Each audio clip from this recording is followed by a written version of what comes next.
మనం ప్రతిరోజు హెదర్ నాడెల్ రాసినటువంటి మనీజా ఇరానీ యొక్క జీవిత విశేషాల్ని చదువుకుంటూ ఉన్నాము. నిన్నటి రోజున మనము బాబా మండలి హాల్లో ఉండగా మణిని పిలవడం జరిగింది. మణి వచ్చి ఏమిటి కావాలి బాబాకి అని వెయిట్ చేస్తూ ఉంది. బాబా చూడు చూడు అని ఆయనకు అత్యంత ప్రియమైనటువంటి పీటర్ అనే కుక్క నిద్రపోతూ ఉండడం గురించి చూపిస్తున్నారు.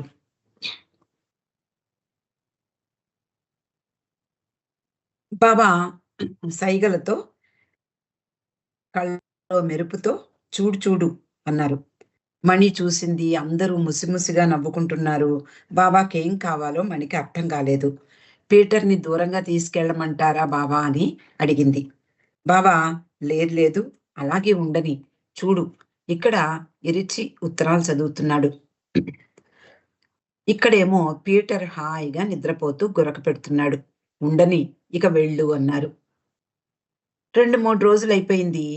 మళ్ళీ అలాగే అదే సమయంలో మణి కోసం గంట వాయించారు. వెంటనే మణి హాల్లోకి పరిగెత్తింది. ఈసారి ఫ్రాన్సిస్ చదవడం చూసింది. బాబాకేదో చదివి వినిపిస్తున్నాడు. ఆయన రాసినటువంటి ఇండస్ట్రైసింగో లేదా స్టే విత్ గాడ్, ఇలా ఆయన రాసినటువంటి పుస్తకంలో ఉన్నటువంటి అందమైన గజల్స్ని వినిపిస్తున్నారు. పీటర్ అలాగే నిద్రలో గురక పెడుతూ ఉన్నాడు. బాబా అంటారు, చూడు పీటర్ని. అందరూ చూశారు, కానీ ఈసారి గురక పెట్టడం లేదు. గాఢ నిద్రలో ఉన్నాడు. ఇక్కడ డూ అంటే ఈ రోజుల్లో మనకి ఇండియాలో నాకు తెలీదు గానీ, ఫారిన్ కంట్రీస్‌లో ఆడ, మగ కుక్కల్ని విడమర్చి ఇప్పుడు మన మనుషుల్లో ఎలాగైతే పిలుస్తామో డూ అని, ది అని, స్త్రీ అయితే ది అని, ఇలా అక్కడ కుక్కల్ని కూడా పిలవడం సర్వసాధారణం. మనకిప్పుడు ఇండియాలో కూడా అదే ట్రెండ్ మొదలైందనుకోండి. చూడు చూడు ఎలా గురక పెడుతున్నాడో, ఎలా నిద్రపోతూ ఉన్నాడు అని బాబా చూపిస్తున్నారు. కానీ గాఢ నిద్రలో ఉన్నాడు, కలగంటున్నట్లుగా కనిపిస్తున్నాడు. ఎందుకు అంటే వాడి కాళ్ళు వేగంగా, అంటే చిన్న పిల్లలు 3 నెలలు వయసులో ఉన్నటువంటి పిల్లలు సైకిల్ తొక్కుతున్నట్టు అదే పనిగా కాళ్ళు ఆడిస్తూ ఉంటారు. ఇంక వేరే ఎక్సర్సైజ్ ఉండదు. అదే వాళ్ళకి ఎక్సర్సైజ్ మెళుకువ ఉన్నంతసేపు. అలా ఈ పీటర్ కూడా కాళ్ళను విపరీతంగా కదిలిస్తోందిట. అలాగే దాని యొక్క చెయ్య కూడా విసిరినట్లుగా చేస్తోంది. అది చాలా ఎక్సైట్ అయినప్పుడు, ఉత్సాహం శృతి మించినప్పుడు కీచుగా అరవడం అనేది సాధారణం. అంటే మణికి కూడా తెలుసు. అది సన్నంగా మూలుగుతున్నట్లుగా కూడా కనిపిస్తోంది. నిజానికి అతడు, ఈ పీటర్, ఏ ఉడతనో తరుగుతుంటేనో, లేతే ఏదైనా చిన్న జంతువును తరుగుతుంటేనే ఇలా కీచుగా సౌండు చేస్తూ ఉంటాడు. దాన్ని చూసేటప్పటికి దాని చెవులు, అంటే ఇది ఒక స్పానియల్, కాకర్ స్పానియల్ జాతికి చెందిన కుక్క. నిండా బొచ్చుంటుంది. అందులో ముఖ్యంగా ఈ పీటర్‌కి నల్లటి జుట్టు, పొడవైనటువంటి జుట్టు శరీరం అంతా ఉంటుంది. దాని చెవులు పొడవుగా ఉంటాయి. అవి కళ్ళ మీద పడున్నాయి. కళ్ళ మీద, అంటే కళ్ళని కప్పేసి ఉన్నాయి చెవులు. మణి దానికేసి చూస్తోంది. బాబా ఇంకా అందరిని చూడు చూడండి చూడండి అంటూ చూపిస్తున్నారు. పీటర్ ఇంకా ఆ శబ్దాలు చేస్తూనే ఉన్నాడు. కాళ్ళు మిషన్‌లా కదుపుతూ ఉన్నాడు. బాబా అంటున్నారు, వాడికి వేగంగా పరిగెడుతున్నట్లుగా వాడు భావిస్తున్నాడు. ఏదో క్రూర జంతువునేదో తరుముతున్నట్లో, లేదా ఆ క్రూర జంతువు తననే తరుముతున్నట్లో భావిస్తున్నాడు. కొండల మీద ఎక్కినట్లు, పర్వతాలను దాటినట్లు, ఎడారులు దాటుతున్నట్లు భావిస్తున్నాడు. అయినా వాడు ఏమీ చేయటం లేదు. ఇదంతా వాడి భావన. నా పాదాల దగ్గర క్షేమంగా నిద్రపోతున్నాడు. ఇదంతా కలలో చేస్తున్నాడు. తానే అన్నీ చేస్తున్నట్లుగా తరుముతున్నట్లు, లేదా వాడు భయపడుతున్నట్లు, ఇలా అనేక భావాలను వ్యక్తం చేస్తున్నాడు. నిజానికి వాడు చేసేదేమిటి? హాయిగా నిద్రపోతున్నాడు బాబా పాదాల వద్ద. అయినా ఏదో జరిగిపోతున్నట్లు, ఏదో జంతువు తరుముతున్నట్లు, ఇలా ఎక్కడికో పరిగెడుతున్నట్లు ఇలా భావిస్తున్నాడు. నిజానికి వాడు నా పాదాల దగ్గర క్షేమంగా నిద్రపోతున్నాడు. ఇదంతా కేవలం కల అని వాళ్ళందరికీ చెప్పారు. బాబా మణిని పంపించేశారు. ఆ క్షణంలో మణికి బాబా చెప్పినదంతా కూడా ఏదో బాబా తమాషాగా, హాస్యంగా చెప్తున్నారు అని అనుకుంది. కానీ బాబా చెప్పిన మాటలు గుర్తుకు తెచ్చుకుని మండలి హాల్‌లో బాబా ప్రేమికులకు చెప్పేటప్పుడు మాత్రం నిజమే, ఇందులో ఒక పెద్ద ఆహ్, సందేశం ఉంది అని భావించింది. ఆయన ఆ సందర్భంలో మంచి అద్భుతమైన ప్రవచనం ఇచ్చారు అని ఆమెకు అనిపించింది. ఆవిడ అంటోంది, "మనం కూడా కలలు కంటాం. అది అంతా నిజమని భావిస్తాం. కానీ మనం ఎప్పుడూ క్షేమంగా ఆయన పాదాల వద్ద హాయిగా ఉన్నామని గుర్తుంచుకోవాలి. మనం సురక్షితంగా ఉన్నాము అందువలననే ఆయన మనకు చింతించకండి. మీరు ఏమీ అయిపోవటం లేదు. మీకేమీ జరగటం లేదు. ఇదంతా మీ భావన. నా దగ్గర హాయిగా ఉన్నారు మీరు" అంటూ ఆయన ఎప్పుడూ చింతించకండి, డోంట్ వర్రీ, బీ హ్యాపీ అనడం అనేది అందుకే చెప్తూ ఉంటారు. అది ఒక డాక్టర్‌గా ఇచ్చిన సలహా కాదు. అలాగే తల్లిదండ్రులు చేసేటటువంటి ఓదార్పు కూడా కాదు. ఆయన అనంత జ్ఞానంతో సర్వజ్ఞుడైనందువలన మనల్ని చింతించాల్సిన పని లేదు అని ఎప్పుడూ చెప్తూ ఉంటారు. ఆయన పీటర్ కలలోకి వెళ్ళి ఒకవేళ సపోజ్ దాని కలలోకి వెళ్ళి, "పీటర్ భయపడకు, భయపడాల్సిందేమీ లేదు. ఏమీ జరగటం లేదు" అని చెప్పారు అనుకుందాం. కానీ వాడికి మాత్రం అది కలలాగే కల అంటే ఆ కలలో నిజంగా వాడు అన్ని ఫీట్లు చేస్తున్నట్లుగా భావిస్తాడు కాబట్టి అది కల అని అనిపించదు. నిజంగా జరుగుతున్నటువంటి భావన అతనికి కలుగుతుంది. కానీ మెళుకువ వచ్చేసరికి అప్పుడు నిజమే, నేను కలగన్నాను అని భావిస్తాడు. బాబా పాదాల ముందు రక్షణలో ఉన్నట్లుగా అప్పుడు తెలుస్తుంది వాడికి అంటూ చెప్తోంది.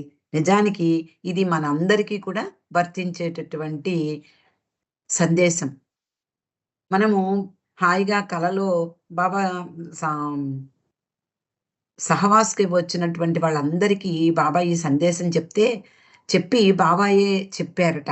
ఏమని అంటే, "మీరు కలగంటున్నారు అని అన్నా కూడా, ఏంటి బాబా కలేమిటి?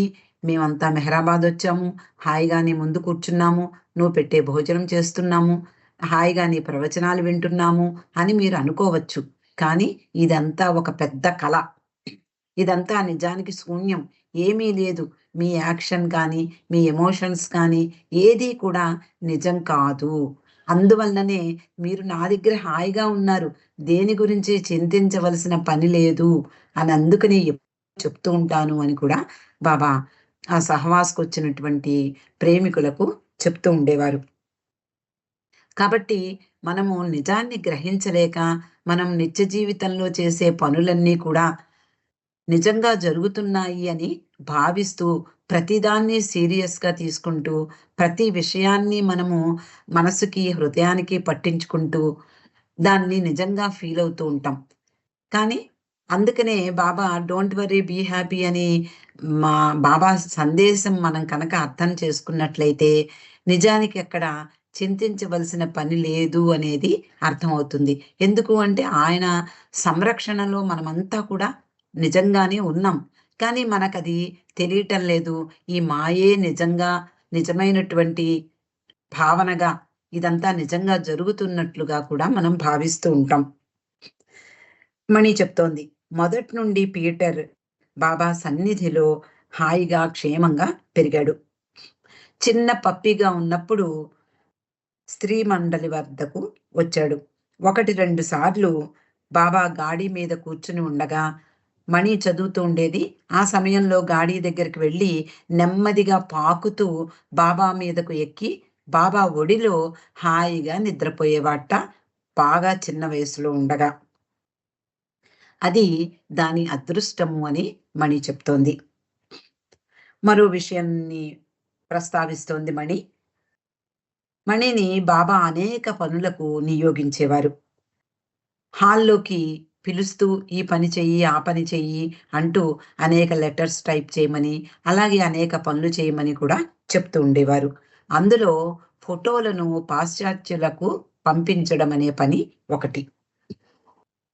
మణి బాబా ఫోటోలున్న ప్యాకెట్స్ తీసుకువచ్చి ఒక్కొక్కటిగా ఆయనచే స్పృశింపచేసి, ఆయన సూచించిన విధంగా అమెరికా, ఇంగ్లండ్, ఆస్ట్రేలియా, యూరప్ దేశాల ప్రేమికులకు పంపిస్తూ ఉండేది. ఆ రోజుల్లో పాశ్చాత్య ప్రేమికులు బాబా ఫోటోలను ఆర్డర్ చేసేవారు. పూనాలో బాబా సోదరుడు నిజానికి బెహ్రమ్మే బాబాకు అనేక ఫోటోలు తీసినట్లుగా లార్డ్ మెహర్‌లో చెప్పబడింది. అందువలన ఈ బాబా ఫోటోలను ఎన్నో తీసేవాడు. కాబట్టి పాశ్చాత్యులందరూ కూడా బెహరంకి ఉత్తరాలు వ్రాసి, ఫలానా సైజులో కావాలి, ఫలానా బాబా ఫోటో కావాలి అన్నప్పుడు అతడు ఆహ్, బాబా ఇంట్లో ఒక చిన్న డార్క్ రూమ్ ఉండేదట. అది చాలా కిక్కిరిసిపోయి ఉక్కపోస్తూ ఉండేది.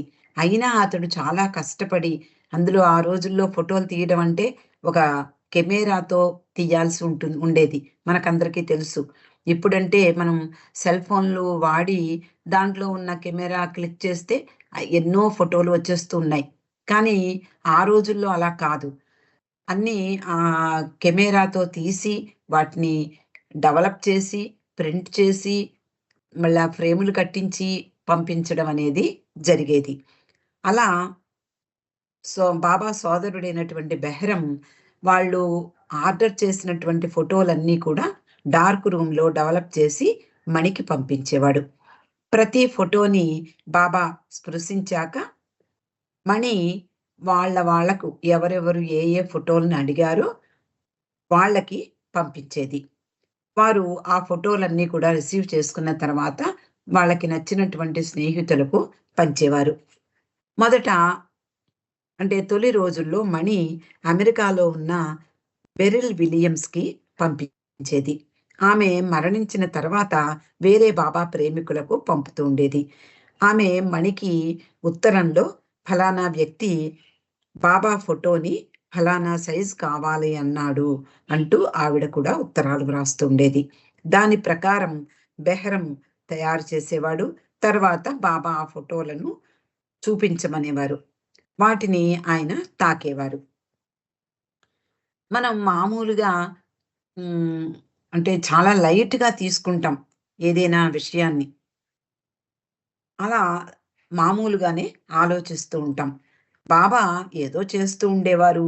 దానికి నిజానికి ప్రతి పనికి అంటే బాబా చేసిన ఒక సైగ కానీ, ఒక చేతులు కదలిక కానీ, లేదా వేళ్ళ యొక్క కదలిక కానీ, ఆయన చేసిన దానికి ఏదో ఒక ప్రయోజనం ఉండి తీరుతుంది.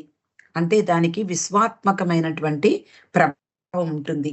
ఎన్నడూ చూడని విధంగా కూడా కనిపిస్తుంది. బాబా స్పృశించిన ఫోటోల ద్వారా పెంపొందింపబడినటువంటి సంబంధం ఎలాంటిదో చూడండి. ఆయన ప్రేమికులు ఆ సమయంలో బాబాని కలవలేకపోవచ్చు. బాబా ఒకసారి కొన్ని సార్లు మాత్రమే అమెరికా దేశాన్ని పర్యటించారు. అలాగే యూరప్ కూడా పర్యటించారు. తిరిగి వచ్చేసారు. ఒక లిమిటెడ్ టైమ్‌లో ఆ ప్రదేశాలన్నీ చుట్టి తన వాళ్ళందరికీ కూడా దర్శనమిచ్చి, ఆలింగనమిచ్చి, ముద్దులిచ్చి ఆయన సమయం అయిపోయాక వెనక్కి తిరిగి వచ్చేసేవారు.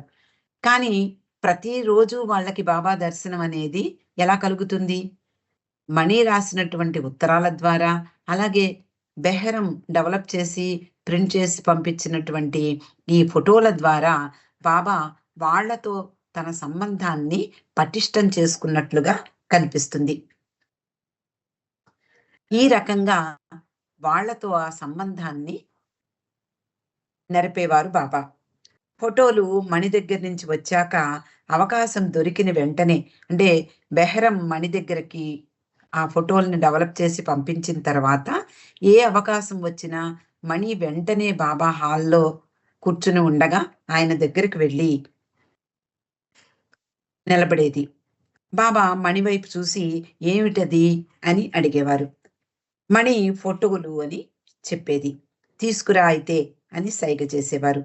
ఆయన ముందుకు వెళ్ళి ఒక్కొక్క ఫోటోను తీసి, ఆ ఫోటో పంపాల్సినటువంటి వ్యక్తి పేరు చదివేది మణి. బాబా ఆ ఫోటోని తీసుకుని, పట్టుకుని, దాని వైపు చూసి, అప్పుడు ఇచ్చేవారు. కొన్నిసార్లు తన ఫోటోను తీసుకుని పురుష మండలి వారికి చూపిస్తూ, "చూసారా? ఈ ఫోటోలో నేనెంత బాగున్నానో. ఇరిచి, బావు, ఫ్రాన్సిస్ చూడండి. బాగుంది కదా! నీకు నచ్చిందా?" అని బాబా అడుగుతూ ఉండేవారు. వాళ్ళు "నిజమే బాబా! చాలా అందంగా ఉన్నారు. చాలా బావుంది ఫోటో" అని వాళ్ళు కూడా చెప్పేవారు. ఒకసారి ఆ ఫోటోలలో బాబాజాన్ ఫోటో వచ్చిందట. బాబాజాన్ పట్ల బాబాకు గల ప్రేమ అనేది మణికి బాగా తెలుసు. ఆ ఫోటో ఆ ఫోటో తీసుకుని బాబా దానికి ప్రణమిల్లారు. అంటే ఏమిటి? ఆ ఫోటోలలో ఉండేటటువంటి దైవత్వానికి ప్రణమిల్లుతున్నారు బాబా. అలాగే బాబా తన ఫోటో కూడా ప్రణమిల్లుతూ ఉండేవారు. దీనికి మణి మొదలైన వాళ్ళు ఎప్పుడూ ఆశ్చర్యపోలేదు. ఎందుకు అంటే బాబా ఎలాంటి అంటే నిజానికి దైవీ మానవుడు ఏ విధంగా ప్రవర్తిస్తాడో ఆ విధంగా బాబా ప్రవర్తన ఉండేది. 1960 దశకంలో అంటే చివరి సంవత్సరాలలో బాబా ఆరోగ్యం బాగా లేనప్పుడు ఆయన ఎంతో శ్రమతో ఆ ప్రాపంచిక భారాన్ని మోస్తూ ఈ విశ్వ కార్యంలో నిమగ్నమై ఉన్న సమయంలో మణి చాలా ఆహ్, బాధపడేది. అయ్యో! ఈ సమయంలో బాబాకు ఈ పని చెప్పాలా అని కొంచెం సంశయించేది. ఒకరోజు ఆయన హాల్‌లో మండలి వారితో కూర్చుని ఉన్నారు. ఆరోగ్యం బాగోలేదు. మణి ఈ తనకు వచ్చినటువంటి అందమైన ఫోటోలతో అక్కడికి వచ్చింది. ఆయన పరిస్థితి చూసి వాటిని తాకించి మరింతగా ఆయనను శ్రమ పెట్టడం ఆమెకు ఇష్టం లేదు. అలా చెయ్యడం ఆమెకు మనసు రాలేదు. అంతలోనే ఆయన ఆమె వైపు చూసి రమ్మన్నారు. ఆమె గ్రహించి దగ్గరకు వెళ్ళింది. ఏదో అంటే బాబా చేసేటటువంటి పని ఎప్పుడు వేలెత్తి చూపించేవారు కాదు మండలి వారు. ఎందుకు అంటే ఏదో ఒక ప్రయోజనాన్ని ఆశించే ఉంటుంది ఆయన పని అని వాళ్ళకి తెలుసు. మణి లోపలికి ప్రవేశించగానే ఏమిటి అని అడగడము, అలాగే "పర్వాలేదు బాబా, ఈ ఫోటోల్ని తర్వాత పంపించవచ్చు" అని మణి చెప్పినా, "పర్వాలేదు తీసుకురా" అని చెప్పారు. మణి తన చేతిలోని పెట్టె మూత తెరిచింది. బాబా తన చేతిని పై ఫోటో మీద పెట్టి దానిని స్పృశించారు. మణి వెనక్కి తిరిగింది. హాల్లోకి సగం దూరం వెళ్ళాక ఒక ఆలోచన వచ్చింది. మరి బాబా పై ఫోటోని మాత్రమే తాకారు. మరి మిగిలిన ఫోటో మాటేమిటి? అని వెనక్కి తిరిగి వచ్చి బాబా వద్దకు వచ్చి, "బాబా, మరి నేను వాళ్ళందరికీ ఉత్తరాలు వ్రాస్తూ అన్ని ఫోటోలను తాకారు అని వ్రాయమంటారా?" అని అడిగింది. సర్వసాధారణంగా ఆమె పాశ్చాత్యులకు బాబా స్పృశించినటువంటి ఫోటో ఇది అని ఉత్తరాలు వ్రాస్తూ ఉండేది. బాబా ఏమిటి నీ సంశయం ఏమిటి అని చూశారు. అప్పుడు మణి అంటుంది, "బాబా మీరు పైనున్న ఫోటోను మాత్రమే తాకినప్పటికీ అన్ని ఫోటోలను తాకారు అని వ్రాస్తే పర్వాలేదా?" అని అడిగింది. బాబా మణి వైపు చాలా గట్టిగా తల ఆడిస్తూ చూశారు. "అవును" అని ఆమెను వెనక్కి పిలిచారు. ఆమె ఆ పెట్టెను బాబాకు ఇచ్చింది. అప్పుడు ఆయన చెప్పిన విషయం ఎప్పటికీ మణి మర్చిపోలేదట. బాబా అంటున్నారు, "నేను ఫోటోల గుట్టను అంటే ఫోటోలన్నీ కూడా ఒక గుట్టగా పోస్తే ఒక వేలితో ఆ ఫోటోల గుట్టను తాకితే అన్ని ఫోటోలను తాకినట్లే. అంతేకాకుండా వాటి కింద ఉన్నటువంటి నేలను కూడా తాకినట్లే. ఫోటోల మధ్యలో ఉండేటటువంటి ప్రదేశాన్ని కూడా తాకినట్లే. నేల కింది ప్రదేశాన్ని కూడా తాకినట్లే అని ఖచ్చితంగా చెప్పారు. అంటే బ్ర బహుశా మణి చెప్తోంది. ప్రపంచం అటువైపుకి అంటే హ్మ్. అమెరికా వైపుకి కూడా ఆయన స్పర్శ వెళ్ళింది అని చెప్తోంది. మనకు అతీతమైనటువంటి అంచులను తాకినట్లుగా అర్థమైంది. అప్పుడు ఆమెకు కలిగిన అనుభూతి మహిమాన్వితంగా తోచిందట. ఆయన ఒకే ఒక వేలు అన్నింటినీ పవిత్రం చేస్తుంది. ఆయన కరుణ, అనుగ్రహము, ఆయన ప్రేమ అవధులు లేనివి. అంతటను తాకుతుంది. మనం మనకున్నటువంటి చీమల కళ్ళల్లాంటి కళ్ళతో పైపైనే మనం చూస్తూ ఉంటాం. అంటే మనకున్నటువంటి ఈ భౌతిక ప్రపంచాన్ని చూసేటటువంటి ఈ కళ్ళతో ఆయన ఆయనకు ఆయన ఆయనను చూడలేము. ఆయన చేసే పని యొక్క ప్రభావాన్ని కూడా మనం చూడలేము. అదే విధంగా బాబా మెర్టిల్ బీచ్‌లో సముద్రంలో ఆయన పాదాలు ముంచినప్పుడు, లేక జబల్పూర్‌లో నదిలో ఆయన చేతులు ముంచినప్పుడు, బొంబాయి దగ్గర బ్యాక్ వాటర్స్‌లో బాబా మునిగిపోయినప్పుడు, మొత్తం ఈ ప్రపంచాన్నంతటినీ స్పృశించినట్లే. ఆయన అనుగ్రహం ఎప్పటికీ పరిమితం కాదు. హద్దులు లేనిది, అపరిమితం. అన్నింటినీ తాకుతుంది అని మణి గ్రహించి ఆ విషయాలన్నీ కూడా బాబా ప్రేమికులతో పంచుకుంది. మణి మరో సంఘటన చెప్తూ ఉండేదట. బాబా స్పర్శ గురించి తమాషా సంఘటన. 1934వ సంవత్సరంలో బాబా స్విట్జర్లాండ్‌లో ఉన్నటువంటి ఫాలెన్ ఫ్లూ అనే పర్వతం మీద ఏకాంతవాసం చేశారు. అప్పుడు తీసిన ఫోటో మ్యాక్స్ అనేటటువంటి ప్రేమికుడు 2x2 అంటే చిన్న సైజు ఆ ఫోటోని బాబాకి పంపించాడు. మ్యాక్స్ మణికి ఉత్తరం రాస్తూ, "ఈ ఫోటోని బాబాకి చూపించు. చూపించి, బాబా ఈ పర్వతం మీద సరిగ్గా ఎక్కడున్నారో, అంటే ఎక్కడ కూర్చున్నారో అడిగి నాకు చెప్పగలవా?" అంటూ మణికి ఉత్తరం రాశాడట ఆ మ్యాక్స్ అనే ఆయన. అంటే చిన్న ఫోటో పంపించాడాయన బాబా కోసం. ఆ ఫాలెన్ ఫ్లూ అనేటటువంటి పర్వతాన్ని ఫోటో తీసి పంపించాడు. ఆ ఫోటో మీద అంటే 1934వ సంవత్సరం బాబా స్విట్జర్లాండ్ వెళ్ళినప్పుడు అక్కడ కూర్చుని, ఆ పర్వతం మీద కూర్చుని ఏకాంతవాసం చేశారు. ఇదంతా మనకి లార్డ్ మెహర్‌లో చదువుకోవచ్చు. అంతేకాకుండా మండలి వాళ్ళందరినీ కూడా 100 గజాల దూరంలో ఉండమన్నారు. ఆయన ఒక్కళ్ళే ఆ ప్రదేశానికి వెళ్ళి, ఆయన నిలువు నిలువుగా మొత్తం కప్పేసుకుని ఆయన కార్యక్రమాన్ని చేశారు. ఆ ఫోటోని ఇప్పుడు బాబాకి పంపించి, "ఆ ఫోటోలో ఈ బాబా ఎక్కడ కూర్చున్నారో అడిగి చెప్పగలవా?" అంటూ మణికి ఉత్తరం రాశాడు. ఇలాంటి విషయాలన్నీ ఉత్తరాల ద్వారానే అడిగి తెలుసుకునేవారు. ఈ రోజుల్లో వాట్సాప్‌లు లేదా ఫోన్‌లు ఉన్నాయి. కానీ ఆ రోజుల్లో బాబా ప్రేమికులందరూ కూడా ఏ సందేహం వచ్చినా, వాళ్ళు బాబాని ఏం అడగవలసి వచ్చినా అన్నీ కూడా ఉత్తరాల ద్వారా లేదా కేబుల్స్ ద్వారా పంపించేవారు. స్త్రీ మండలి వారంతా ఉదయం మార్నింగ్ బ్రేక్‌ఫాస్ట్‌కి డైనింగ్ టేబుల్ దగ్గర బాబాతో పాటు కూర్చుంటారు. బాబా ఆ రోజు టీ తాగడం పూర్తయింది. మెహరా బాబా కుర్చీ వెనక నిలబడి ఆయన జుట్టు దువ్వే ప్రయత్నం చేస్తోంది. ఆ ఆమె ఎంతో సున్నితంగా ప్రతి వెంట్రుక అంటే ప్రతి వెంట్రుక పట్ల ఆమె జాగ్రత్త తీసుకునేదట. ఆసక్తిగా పరిశీలిస్తూ జాగ్రత్తగా ఆయనకు జుట్టు దువ్వేది. మణి ఉత్తరాలు తెరిచి అందులో ఆసక్తి కలిగినటువంటివి, అందులో ముఖ్యమైనటువంటివి ముందర చదివి వినిపించేది. ఆ రోజు అందులో మ్యాక్స్ వ్రాసినటువంటి ఉత్తరం ఉంది. మణి, "బాబా, ఫాలెన్ ఫ్లూ పర్వతం మీద మీరు ఏకాంతంలో ఎక్కడ కూర్చున్నారో మ్యాక్స్ తెలుసుకోవాలనుకుంటున్నాడు" అంటూ చెప్పింది. బాబా అతని అభ్యర్థనను మన్నించినట్లుగా కనిపించారు. బాబా మణి చూపించినటువంటి ఆ పర్వతం ఫోటో తీసి పంపించాడు కదా! ఆ ఫోటోని బాబాకు చూపించింది. ఆ ఫోటోని చూసి ఆ ఫోటోయే చిన్న సైజ్ ఫోటో.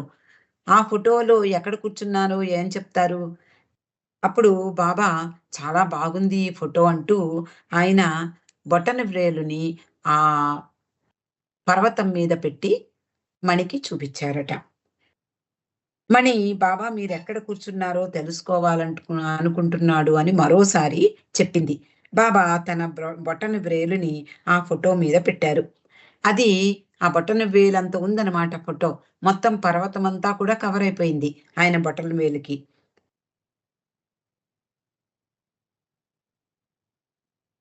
కానీ మణి ఇంకా సందేహంతో "ఓహ్! కానీ బాబా" అంటూ తన మాటను బాబా సరిగ్గా వినలేదేమో అని మరోసారి అడగడానికి ప్రయత్నించింది. "ఎక్కడ? మీరెక్కడ కూర్చున్నారు?" అని అడిగింది మళ్ళీ. ఆయన మణి వైపు ఆశ్చర్యంగా చూస్తూ, "అదే నేనిప్పుడే కదా చూపించాను" అని తిరిగి తన బొటనవ్రేలుని ఆ ఫోటోపై పెట్టారు. అప్పుడు మణి బాబా మొత్తం పర్వతమంతా కూర్చున్నట్లే ఒకచోట ఆయన పరిమితమైనటువంటి శరీరంతో ఒక 3 అడుగుల నేల మీద కూర్చోవడం కాదు. మొత్తం పర్వతాన్ని ఆయన కూర్చోవడం ద్వారా మొత్తం ఆ పర్వతాన్ని తాకారు అని గ్రహించి మణి మొత్తం పర్వతమంతా కూర్చున్నట్లే అంటూ ఆయనకు ఉత్తరం రాసింది. ఆయన ఉనికి అపరిమితమైనది. ఇక్కడే అంటూ బాబా సూచించిన విధానం చాలా చాలా అందంగా ఉంది. అందువలన మణి మ్యాథ్స్‌కి బాబా మొత్తం ఫాలెన్‌లు పర్వతమంతా కూర్చున్నారు అని వ్రాసింది. అలా అనేక సంఘటనలు మణి పంచుకుంటూ ఉండేది. ఇక్కడికి ఈరోజు ఆపుకుందామండి. 'అవతార్ మెహర్ బాబాకి జై'. జై బాబా అండి లక్ష్మి గారు. నాకు చక్కగా కళ్ళకి కనిపించినట్టు అంతా వివరంగా చదివి చెప్తున్నారు మీరు. మీకు అనేక జై బాబాలండి. ఇప్పుడు అరుణ గారు ఉంటే బాబాకి హారతి ఇవ్వాల్సిందిగా కోరుతున్నాను. జై బాబా ఏం చెప్తారండి? ఎవరో జై బాబా చెప్తామని. జై బాబా, జై బాబా. అరుణ్ గారు ఉన్నారా అండి? అరుణ్ గారు ఉంటే బాబాకి హారతి ఇవ్వండి. లేకపోతే ఇంకెవరైనా ఇంతవరకు సంకీర్తనం చేయని వాళ్ళు ఎవరైనా ఉన్నారా? నాకెవరు కనిపించటం లేదు, అందుకే అడుగుతున్నాను. జై బాబా అండి. జై మెహర్ బాబా. చెయ్యండి, మీరు చేయండి, హారతి చేయండి. హారతి చేయమంటారా? ఓకే, చెయ్యండి. అవతార్ మెహర్ బాబా की जय, అవతార్ మెహర్ బాబా की जय, అవతార్ మెహర్ బాబా की जय. దేవాది దేవా